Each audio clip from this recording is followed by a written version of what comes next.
Amém. Bom dia, paz do Senhor Jesus. Vamos louvar o Senhor? Senhor, te louvamos, te agradecemos por mais uma semana, por mais uma oportunidade de estarmos neste santo lugar, lugar da bênção do Senhor, lugar da comunhão com os irmãos, lugar da cura, da libertação. Tributamos a Ti desde já toda a honra, todo o nosso louvor, toda a nossa gratidão. Senhor, tudo que fizermos e falarmos aqui nesta manhã é para a glória do Senhor. Em nome de Jesus, todos digam amém. Por tudo que tens feito, por tudo que vais fazer, tuas promessas e tudo que és, eu quero te agradecer com todo o meu ser. Por tudo, cantem. Por tudo que tens feito, por tudo que vais fazer, tuas promessas e tudo que és, eu quero te agradecer do meu ser. Te agradeço, meu Senhor. Te agradeço, meu Senhor. Te agradeço por me libertar e salvar, por ter morrido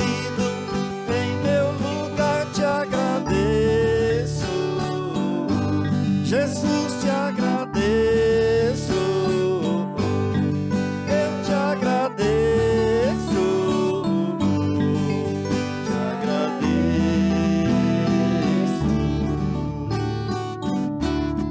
Senhor, recebe o louvor, adoração da tua igreja nesta manhã. Ouve tu dos céus cada súplica, ouve tu dos céus cada clamor nesta hora. Vem, ó Deus, em nosso auxílio. Vem com teu olhar de bondade, de misericórdia sobre cada um de nós. Traz o teu perdão, traz a tua cura, traz a libertação. Precisamos desesperadamente do Senhor. Agradecemos, ó Deus, em nome de Jesus. Por tudo, cante, por tudo. Por tudo que tens feito,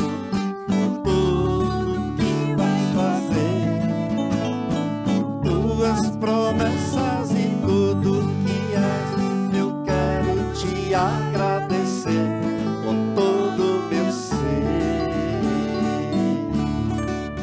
Te agradeço, meu Senhor. Te agradeço, meu Senhor. Te agradeço por me libertar e salvar, por ter morrido em meu lugar. Te agradeço, Jesus, te agradeço, eu te agradeço,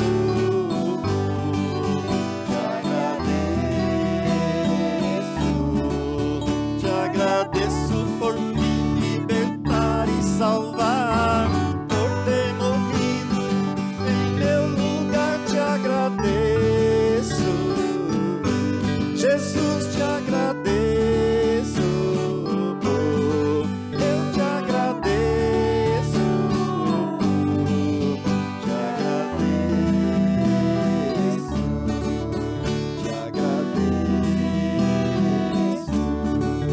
te agradeço. Aleluia! Glória a Deus! Glória a Deus! Deus é bom, amém? Eu estou iniciando esse culto com a minha máscara por um propósito. lembrar aos irmãos que a guerra ainda não acabou.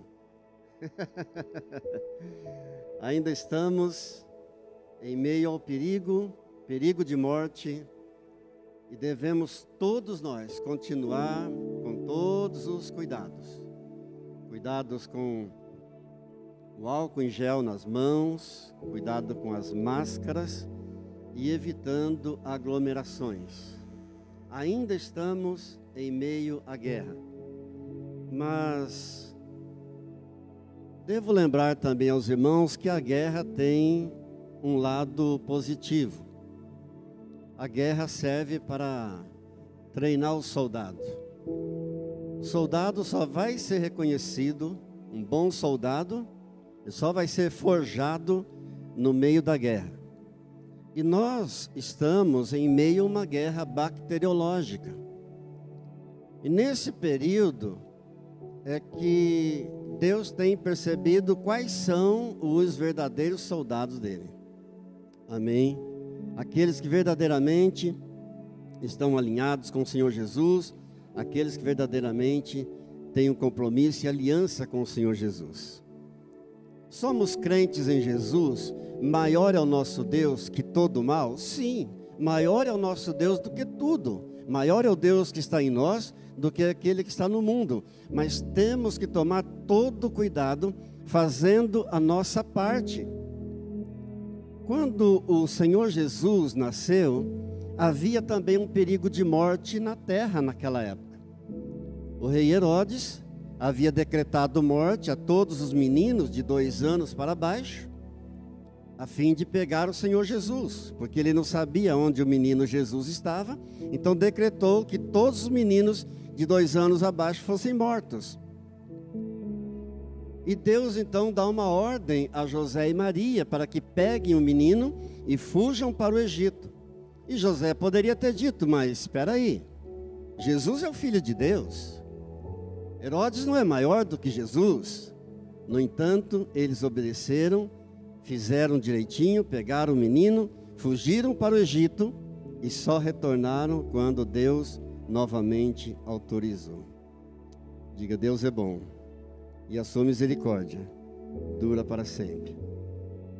Pai, reconhecemos que estamos em meio a uma guerra, mas o Senhor tem nos protegido, o Senhor tem nos guardado. Podemos dizer, ó Deus, Ebenezer, até aqui nos ajudou o Senhor. Muito obrigado por tudo que o Senhor tem feito, muito obrigado por tudo que o Senhor ainda irá fazer. Tributamos a Ti a honra, a glória, o poder e o louvor para sempre. Amém. Eu gostaria de compartilhar 2 textos maravilhosos da Bíblia que nós compartilhamos com alguns irmãos que compareceram ao templo em Cajuru na sexta-feira à noite, porque são 2 textos que trazem muito ensinamento para a nossa vida pessoal, para a vida familiar. E ainda que você conheça bem esses 2 textos do Antigo Testamento, eu chamo a sua atenção porque Deus sempre tem algo novo para nos ensinar. Amém? A fonte de todo ensinamento está na palavra de Deus e é uma fonte que nunca se esgota. Então, eu quero pedir que você devote nesta hora toda a tua atenção à palavra de Deus. Eu tenho certeza que Deus vai falar ao teu coração, porque Deus falou ao meu coração. Antes, porém, desses 2 textos que nós vamos ler, eu preciso lembrar aos irmãos de que as nossas palavras têm poder. Diga, palavras têm poder. As nossas palavras saem da nossa boca carregadas de um poder, e elas vão produzir um efeito, ou positivo ou negativo, ou para o bem ou para o mal. Mas toda palavra que sai da nossa boca, ela sai carregada de um poder. Ouça bem o que diz Provérbios capítulo 18, verso 21. A morte e a vida estão no poder da língua. Morte e vida estão no poder da língua. Tiago, no capítulo 3 e no verso 6, nos informa que a língua também é fogo, como mundo de iniquidade. A língua está posta entre os nossos membros e contamina todo o corpo. Que Deus nos ajude. Ainda em Tiago, capítulo 3 e no verso 10, a palavra diz que de uma só boca procede bênção e maldição. Da mesma boca sai bênção e maldição. Depende da palavra que sai da nossa boca. Ou seja, nós somos aquilo que nós determinamos. Nós somos aquilo que nós falamos. As nossas palavras têm todo um poder. O modo de agir de alguém é que vai determinar o que vai acontecer com aquela pessoa. Como vai ser a vida da pessoa. É pelo modo de agir, é pelo modo de falar diante das circunstâncias. Então, é que vai determinar bênção ou maldição. Diga: Senhor, me ajude. Então eu gostaria que você abrisse comigo, inicialmente, em Gênesis, no capítulo 30.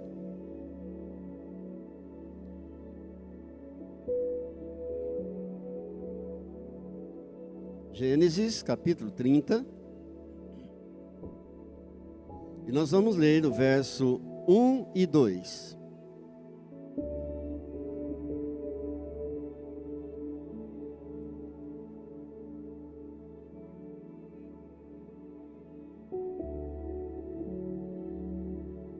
Amém? Acharam? Gênesis 30, 1 e 2. Diz assim a palavra de Deus: Vendo Raquel que não dava filhos a Jacó, teve ciúme de sua irmã e disse a Jacó: Dá-me filhos, senão morrerei.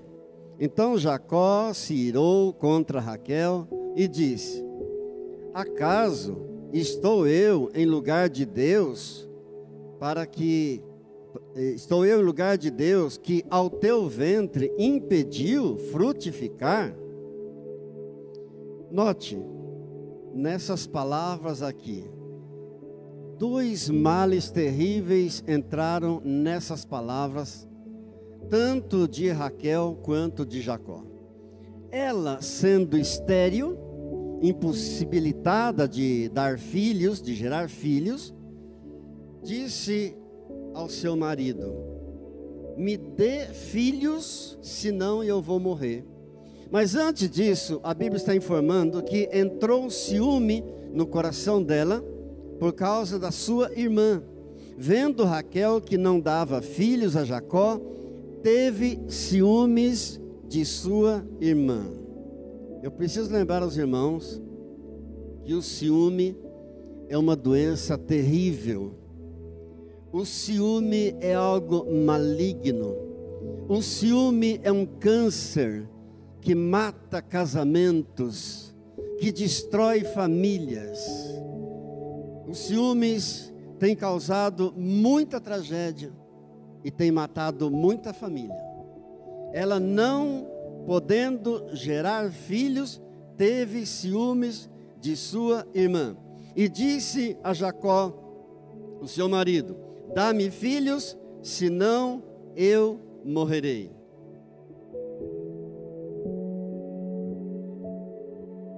A gente até entende o desespero dela. Se eu não tiver filhos, eu morro. Acontece que, na época, uma mulher estéril era tida e vista e considerada como uma mulher amaldiçoada. A mulher fértil era tida como bênção, mas a mulher estéril era tida como amaldiçoada. Daí o desespero dela: ou me dá filhos, ou eu morrerei. Eu quero mais uma vez lembrar aos irmãos a observar o modo de agir de duas pessoas diferentes. É o modo de falar, é o modo de agir diante de uma circunstância é que vai determinar a bênção ou a maldição. É a nossa maneira de agir diante do problema, diante da dificuldade, é a nossa maneira de falar. Por isso é que nós, muitas vezes, vemos pessoas lamentando e dizendo: ah, se eu pudesse voltar o tempo atrás. Ah, se eu pudesse fazer esses ponteirinhos do relógio voltar, ao invés de avançar. Que bom se eu pudesse voltar o tempo atrás. Quantas coisas que eu fiz e que eu não faria mais. Ah, que bom se eu pudesse voltar no tempo. Quantas coisas que eu falei e não falaria mais. Quantas coisas que eu deixei de fazer e que eu faria. Quantas coisas que eu deixei de falar e que hoje eu falaria. Mas não adianta. Não podemos voltar o tempo e não podemos mudar o passado. O que passou, passou. Não podemos mudar o passado e o futuro a Deus pertence. Diga: Senhor, me ajude. Veja, é incrível como que duas pessoas, diante da mesma dificuldade, diante do mesmo desafio a enfrentar na vida, mas elas obtêm resultados completamente diferentes. Eu quero ler um outro texto com você, agora em Gênesis capítulo 25, do verso 20. Volte um pouquinho ao capítulo 25.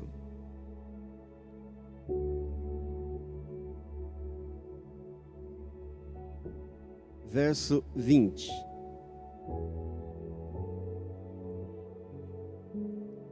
Era Isaque de 40 anos quando tomou por esposa a Rebeca, filha de Betuel, o arameu de Padã-Arã, a irmã de Labão, o arameu. 21. Isaque orou ao Senhor por sua mulher, porque ela era estéril. E o Senhor lhe ouviu as orações, e Rebeca, sua mulher, concebeu. Orou por sua mulher, porque era estéril. E Deus ouviu a sua oração. Veja o contraste entre o primeiro casal, Raquel e Jacó, e esse segundo, Rebeca e Isaque. A primeira esposa diz: me dá filho, senão morrerei. Era estéril e ficou histérica. E partiu para cima do marido: você tem que me dar um filho. Era a esposa de Jacó. Raquel, então, pediu ao seu marido para fazer alguma coisa, que tomasse alguma atitude. E diz a Bíblia que a ira tomou conta dele. Por acaso estou eu no lugar de Deus, que impediu o teu ventre de frutificar? Ficou irado, ficou nervoso e jogou a culpa em Deus. Ainda acusou a Deus. Ao contrário de Rebeca e Isaque. Rebeca também era estéril. O mesmo problema, a mesma luta, o mesmo desafio. Também era considerada amaldiçoada. Quem olhasse para ela já dizia: essa mulher está debaixo de maldição, não consegue gerar filhos.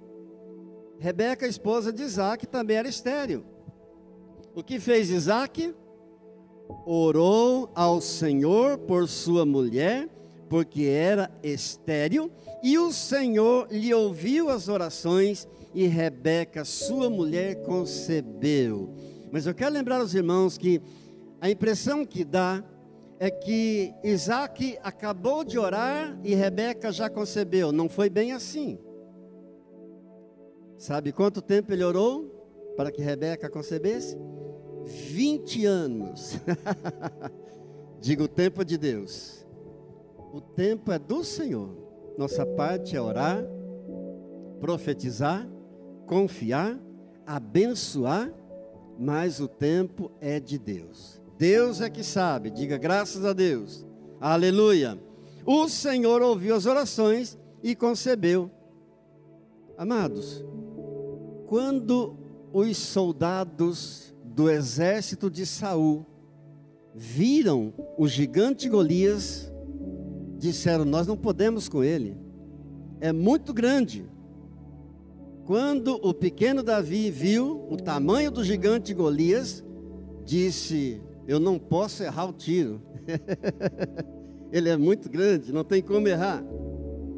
Queridos, a maneira como você reage diante de um problema vai determinar a bênção ou a maldição na tua vida. A maneira como você reage diante de um problema é que vai designar a tua felicidade ou a tua infelicidade. Eu gosto de um exemplo que sempre é ministrado no curso Casados para Sempre. E o exemplo é o seguinte: o marido chega em casa à tarde, cansado do trabalho, e sem perceber, ele passa ali no móvel onde a esposa tinha deixado um vaso de cristal muito bonito, muito caro, muito precioso, herança da bisavó, da avó, da mãe, e aquilo tinha um significado tremendo para ela. E o marido, descuidado, então dá um esbarrão e aquele vaso de cristal vai para o chão e vira 1000 pedaços. A esposa tanto pode se irar, blasfemar, xingar, ficar aí uns 30 dias sem olhar na cara do marido,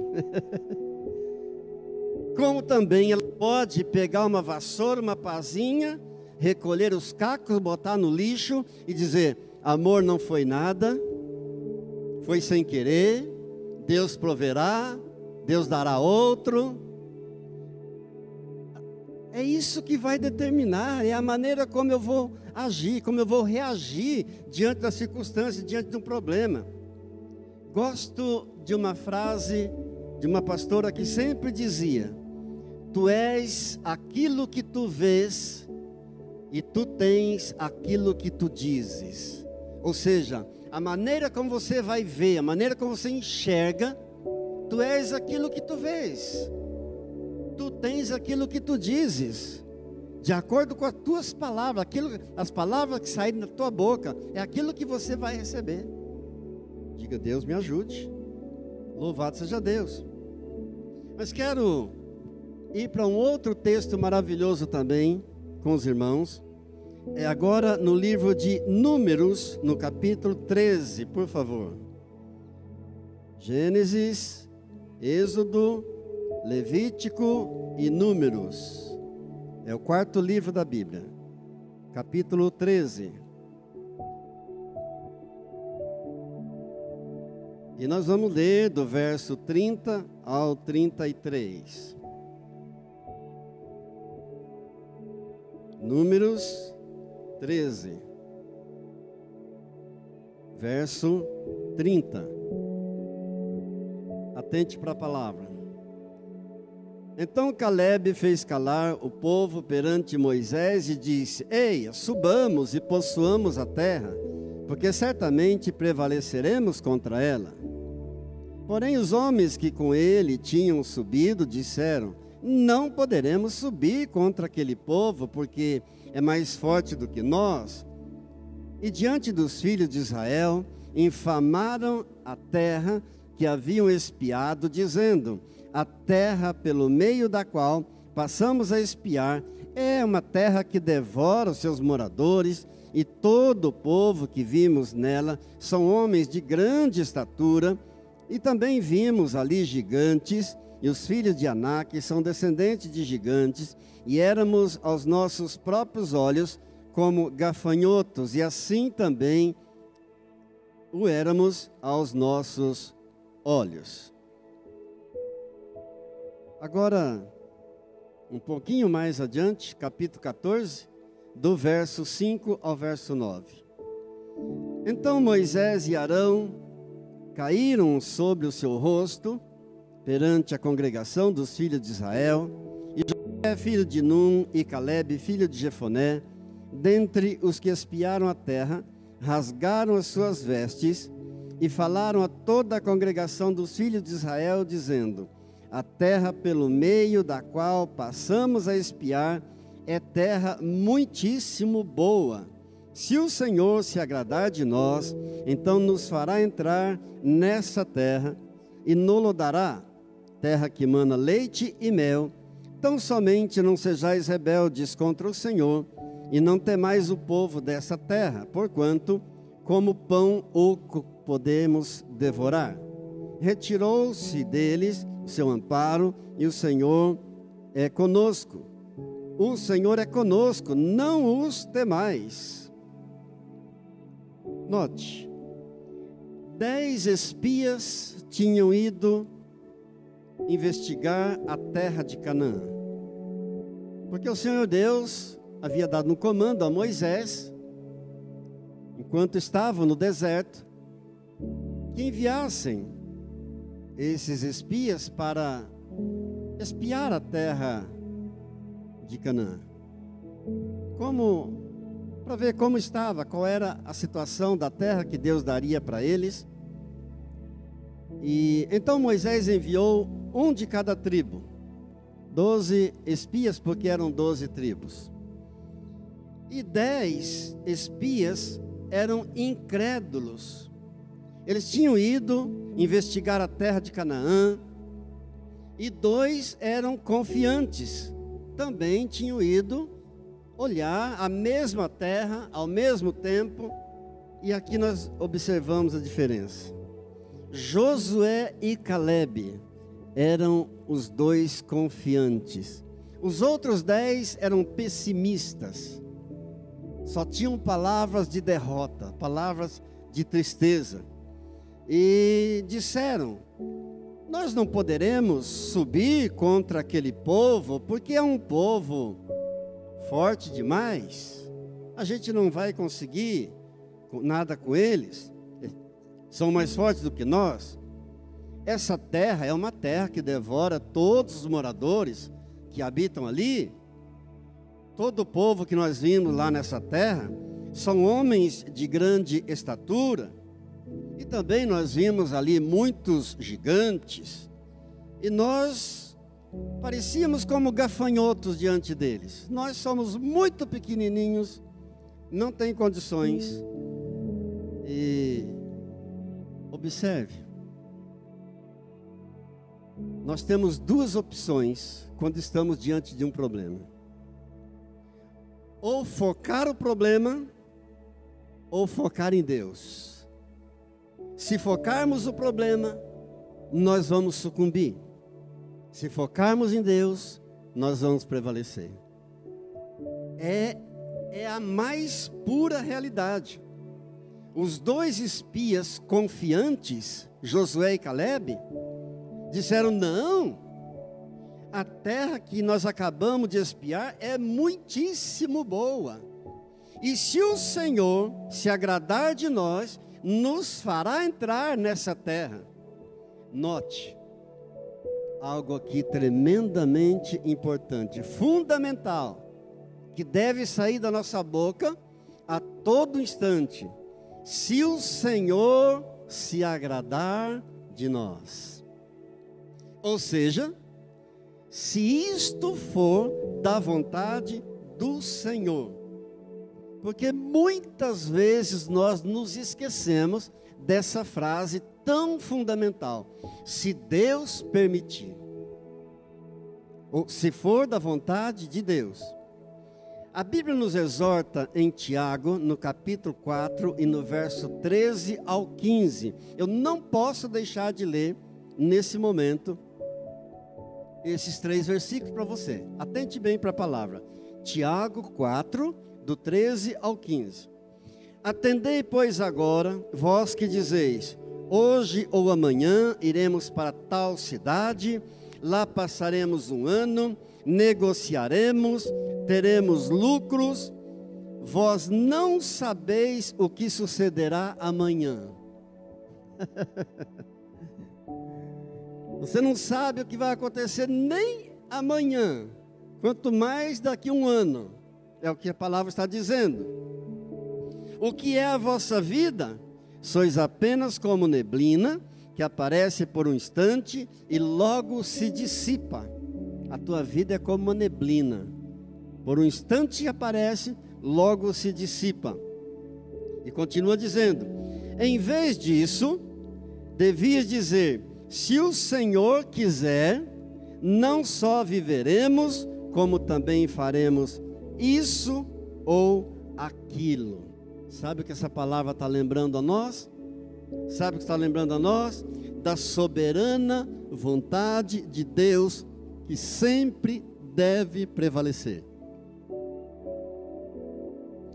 Não é pecado fazer planos, não é pecado nós traçarmos projetos, planos, não tem nada de errado. A palavra de Deus diz em Provérbios 16, verso 1: o coração do homem pode fazer planos, mas a resposta certa dos lábios vem do Senhor.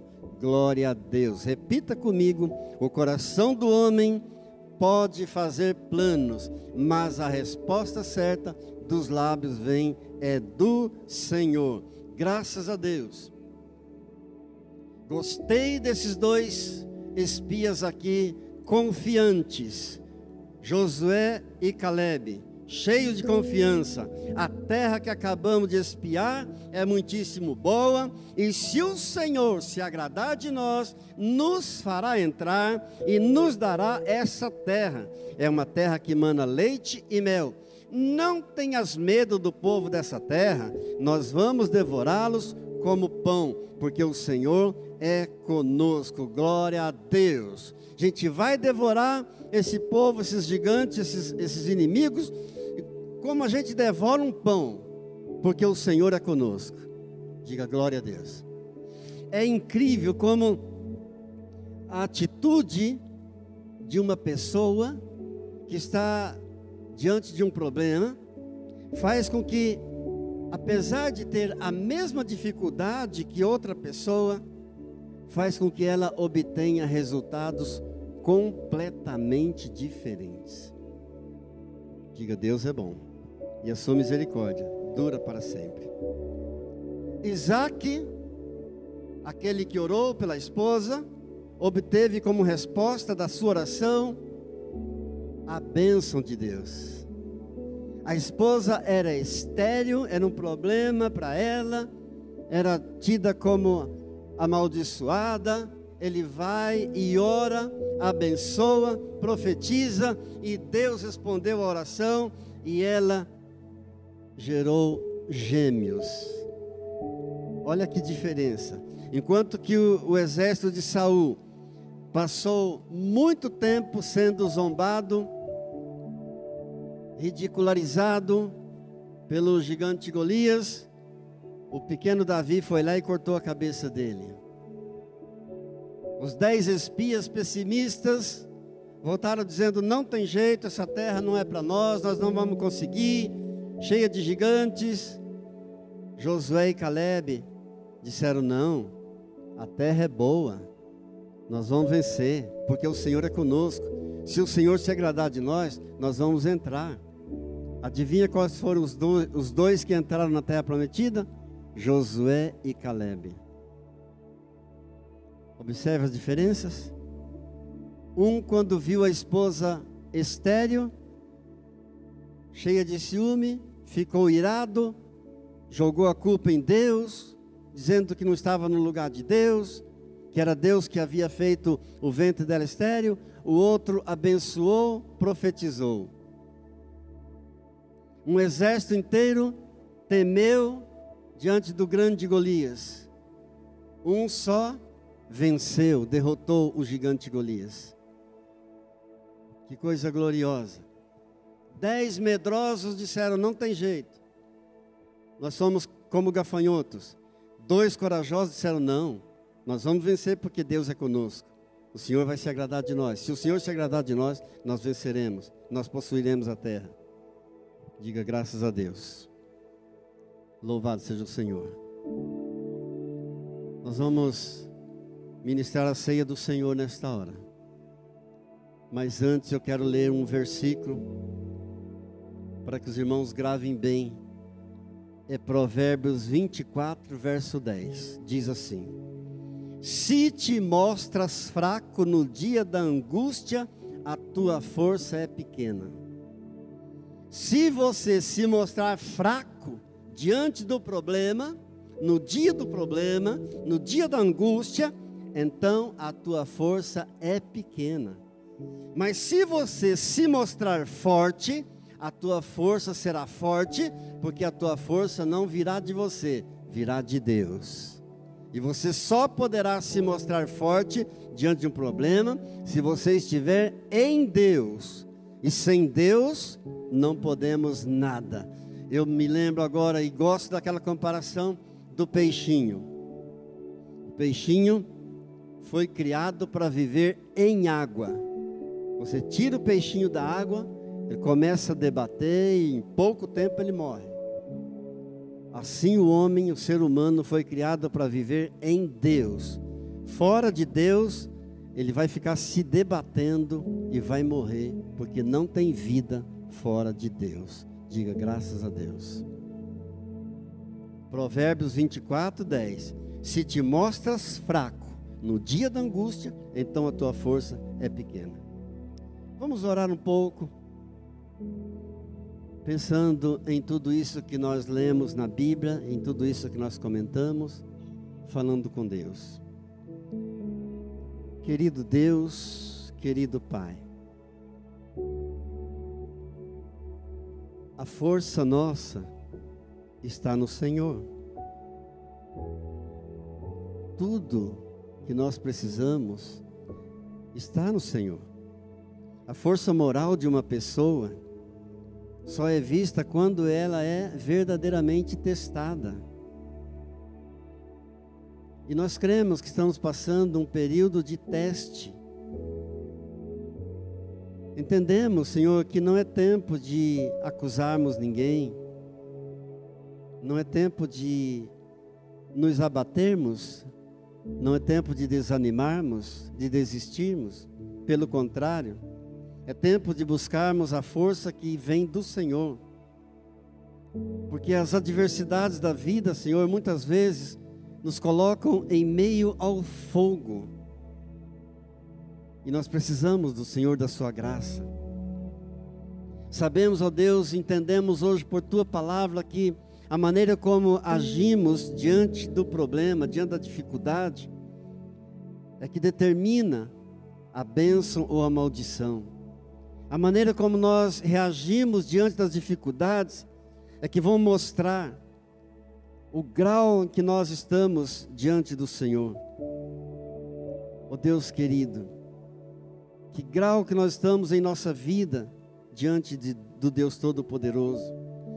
Senhor, as nossas atitudes diante das adversidades demonstram o nosso valor, porque nós entendemos que navegar quando os ventos estão a nosso favor não é difícil. Nós entendemos que nadar a favor da correnteza não é difícil. Mas, Senhor, muitas vezes em nossas vidas nos deparamos com situações em que tudo parece contra nós.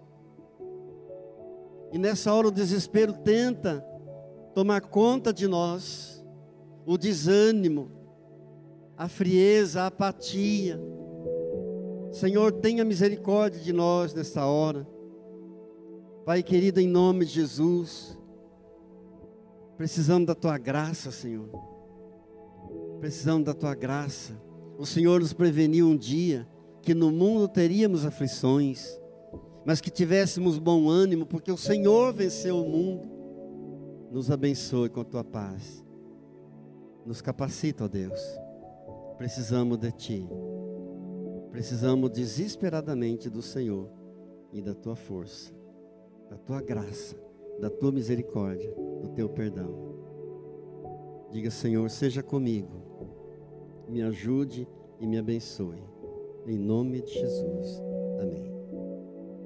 Gostaria de ler um versículo com os irmãos em Mateus, no capítulo 26.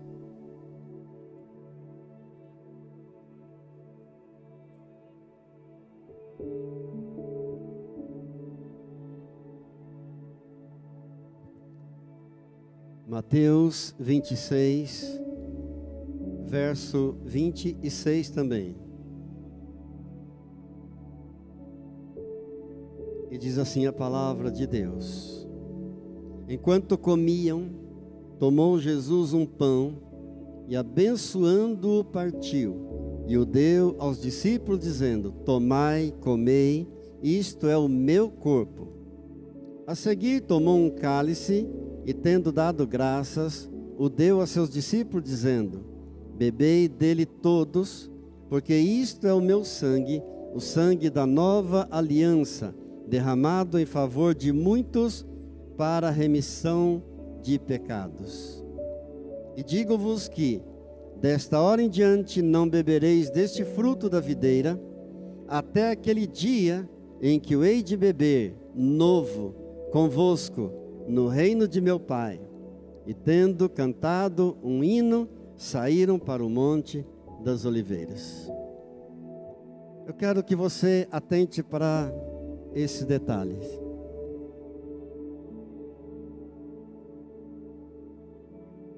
O Senhor Jesus usou de dois símbolos para representar o seu corpo e o seu sangue. O pão, para representar o seu corpo,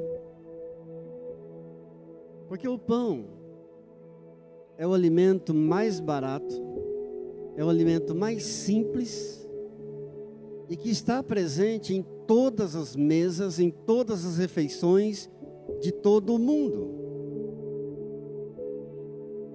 E Jesus usou o fruto da videira para simbolizar o seu sangue. É o líquido que mais se assemelha ao sangue. E Jesus fez isso com um propósito. Qual o propósito da Santa Ceia? Porque o Senhor Jesus teria instituído a Santa Ceia? Fazer isso em memória de mim. Essa palavra de Jesus responde qual o propósito da Santa Ceia. Na Santa Ceia é a oportunidade que nós temos de nos remetermos ao Calvário, ao Monte Calvário, e lembrarmos o que o Senhor Jesus realizou ali, por amor de mim, por amor de você. Então eu gostaria que você tomasse aí o teu pão, porque eu vou consagrar. Você que está em casa, eu vou consagrar o meu pão e o teu pão. Depois eu vou consagrar os da bandeja para nós celebrarmos aqui. Pai querido, em nome do Senhor Jesus, eu consagro a Ti este pão, que simboliza o corpo do meu Senhor Jesus, que foi pregado na cruz para pagar o preço do meu pecado. O pão que era trigo, e esse trigo que foi triturado, simbolizando que o corpo de Jesus foi triturado, foi moído pelos meus pecados. Obrigado, Pai, em nome do Senhor Jesus. Em nome do Senhor Jesus. Pegue teu cálice, levante teu cálice, eu quero consagrar a Deus. Pai, em nome de Jesus, consagro a Ti este cálice, simbolizando o sangue do Senhor Jesus, derramado na cruz do Calvário, para pagar o preço do meu pecado. Obrigado, Pai, graças Te dou, em nome de Jesus. Ariane, pega a bandeja, por favor.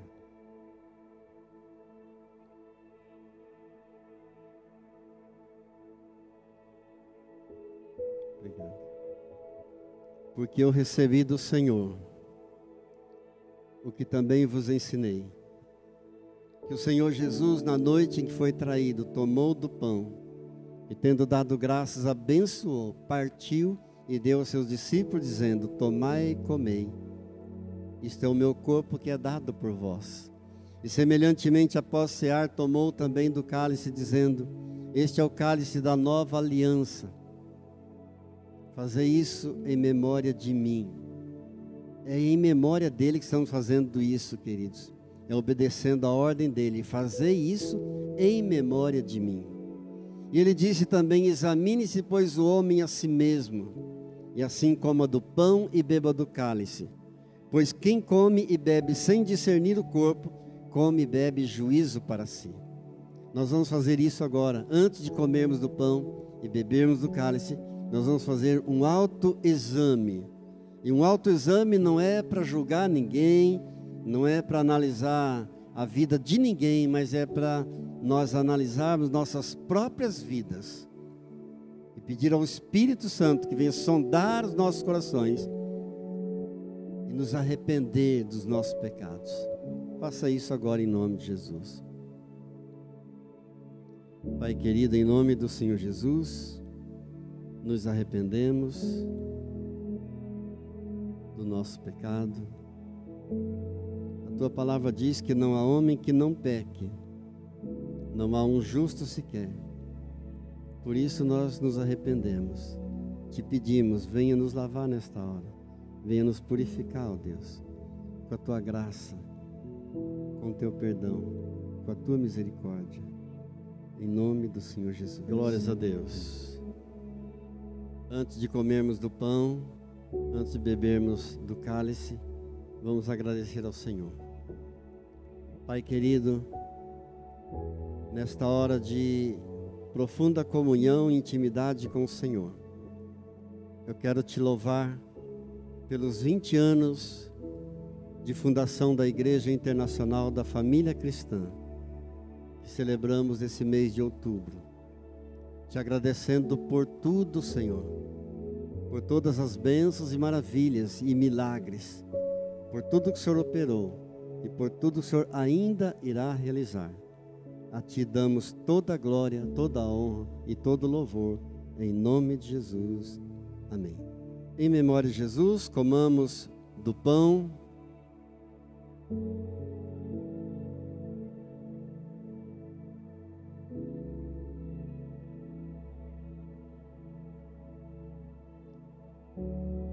Em memória de Jesus, bebamos do cálice.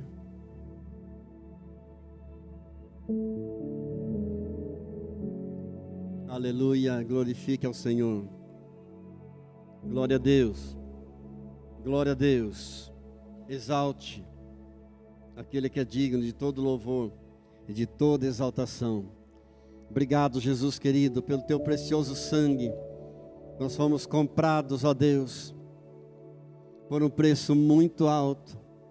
O preço foi o sangue de Jesus derramado na cruz do Calvário.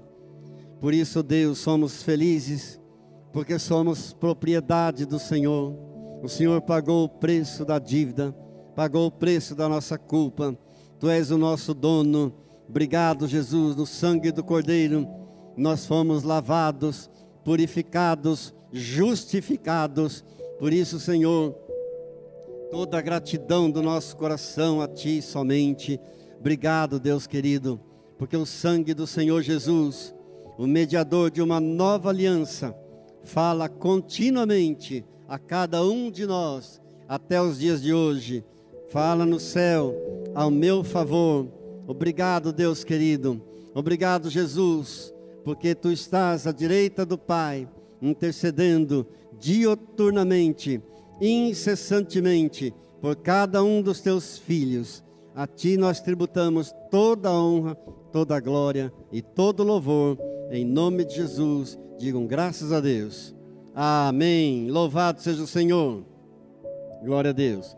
Nós vamos agora dizimar e ofertar, e num ato também de louvor, de adoração, de gratidão ao nosso Deus. Amém? Aleluia, Jesus. Glória a Deus, diga glória a Deus. Ele é bom, Ele é misericordioso, Ele é longânimo, compassivo, Ele é fiel.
Ele é o teu Senhor, Ele te cobre, Ele te protege. Então cante para Ele: cobre-me, Senhor.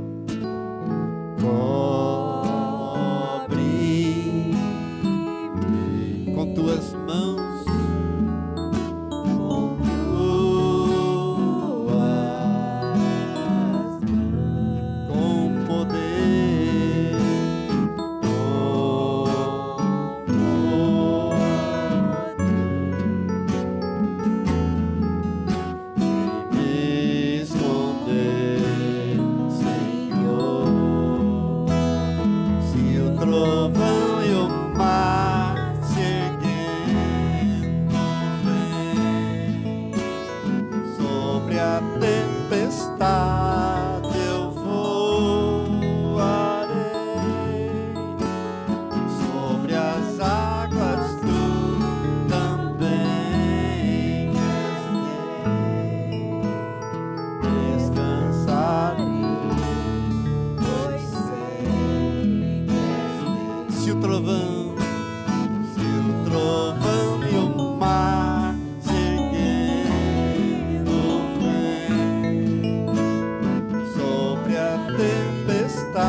Aleluia! Levante suas mãos para Ele e glorifique ao Senhor. Obrigado, Deus, por essa palavra, pelo que foi ministrado ao nosso coração nesta manhã. Obrigado por essa oportunidade. Profetizamos agora uma semana de vitória. O Senhor é um Deus de toda vitória, de toda graça e todo poder. Uma semana abençoada para todos, em nome de Jesus. Amém?